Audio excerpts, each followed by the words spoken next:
વાયુના તોફાનો, ભારે ગાજવીજ, કરા અને તોફાનમાંથી દેશના ઉત્તરીય પર્વતીય પ્રદેશોમાંથી છેક ગુજરાત સુધી તેની અસર થવાની શક્યતા રહેશે.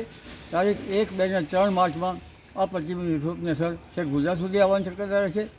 જેમાં તારીખ 1માં કચ્છના ભાગોમાં અને તારીખ 2માં ગુજરાતના ઘણા ભાગોમાં આવવાની શક્યતા રહેશે. જેમાં કચ્છના ભાગોમાં ગાંધીધામ, રાપર, અબડાસા વગેરે ભાગમાં વરસાદ થવાની શક્યતા રહેશે. કચ્છના કેટલાક ભાગમાં વધુ વરસાદ થવાની શક્યતા રહેશે. પશ્ચિમ સૌરાષ્ટ્રના ભાગોમાં પણ વરસાદ થવાની શક્યતા રહેશે. અને ઉત્તર ગુજરાતના ભાગોમાં મહેસાણામાં કંઈક અસર ઓછી થશે, પરંતુ ખેરાલુ, વડનગર, વિસનગર, સિદ્ધપુર આ ભાગોમાં પણ કંઈક અંશે વરસાદ કે છાંટા થવાની શક્યતા રહેશે. અને લગભગ સમી, હારીજ વગેરે ભાગનું પણ હવામાન પલટાશે.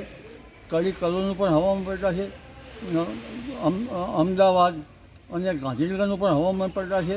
અને આ ભાગોમાં છાંટા કે વરસાદ થવાની શક્યતા રહેશે. હળવદ ઉપરાંત સુરેન્દ્રનગર, વિરમગામ, સાણંદ વગેરેનું પણ હવામાન પલટાશે. સાથે સાથે દેશના ઉત્તરીય પર્વતીય પ્રદેશોમાં ભારે પવન ફૂંકાશે. વાયુના તોફાનો લગભગ 50 કિલોમીટર ઉપરની ઝડપે પવન ફૂંકાવાની શક્યતા રહેશે. ગુજરાતના ઘણા ભાગમાં પવન ફૂંકાવાની શક્યતા રહેશે. કચ્છના ભાગોમાં પણ 20 કિલોમીટર ઉપરની ઝડપે પવન ફૂંકાવાની શક્યતા રહેશે. વિન્ડ ગસ્ટો લગભગ 45 થી 50 કિલોમીટર ઝડપે ફૂંકાવાની શક્યતા રહેશે. અમદાવાદ, ગાંધીનગરના ભાગોમાં પણ પવન ફૂંકાવાની શક્યતા રહેશે. અમદાવાદના ભાગમાં 20 કિલોમીટરની ઝડપે કે તેથી વધુ શક્યતા રહેશે. ગાંધીનગરમાં પણ પવનની ગતિ વધારે રહેશે. ગુજરાતના ભિન્ન ભિન્ન ભાગમાં પવનની ગતિ વધારે રહેશે.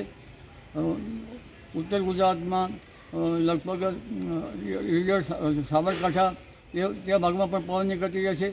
પણ પવનની ગતિ વિશેષ કરીને કોઈ ભાગમાં આંચકાનો પવન 45 થી 50 ડિગ્રી સેલ્સિયસ જેવો રહેવાની શક્યતા રહેશે. સુરતના ભાગમાં 15 કિલોમીટર ઉપર, જામનગરના ભાગમાં લગભગ 15 થી 20 કિલોમીટર ઝડપે અને આહવાના વલસાડમાં પણ પવનની ગતિ રહેશે. પશ્ચિમી વિક્ષોભના અસરના કારણે ગુજરાતમાં તારીખ 3 થી 6 ઠંડી આવવાની શક્યતા રહેશે.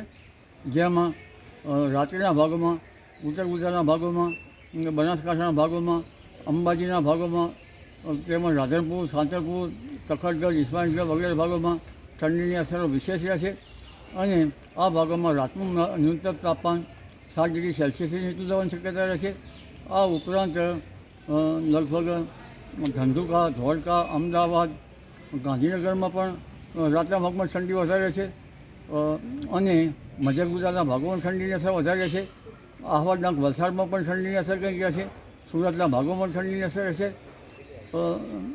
ત્યારબાદ લગભગ તારીખ 3 થી 6 તો ઠંડીની અસર રહેશે.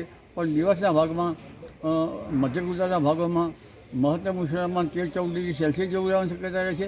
મધ્ય ગુજરાત કેટલાકમાં 15 ડિગ્રી સેલ્સિયસ જેવું રહેવાની શક્યતા રહેશે. અને ઉત્તર ગુજરાતના કેટલાક ભાગમાં 10 ડિગ્રી સેલ્સિયસ જેવું રહેવાની શક્યતા રહેશે. અને કચ્છના ભાગમાં 10 ડિગ્રી સેલ્સિયસ જેવું રહેવાની શક્યતા રહેશે.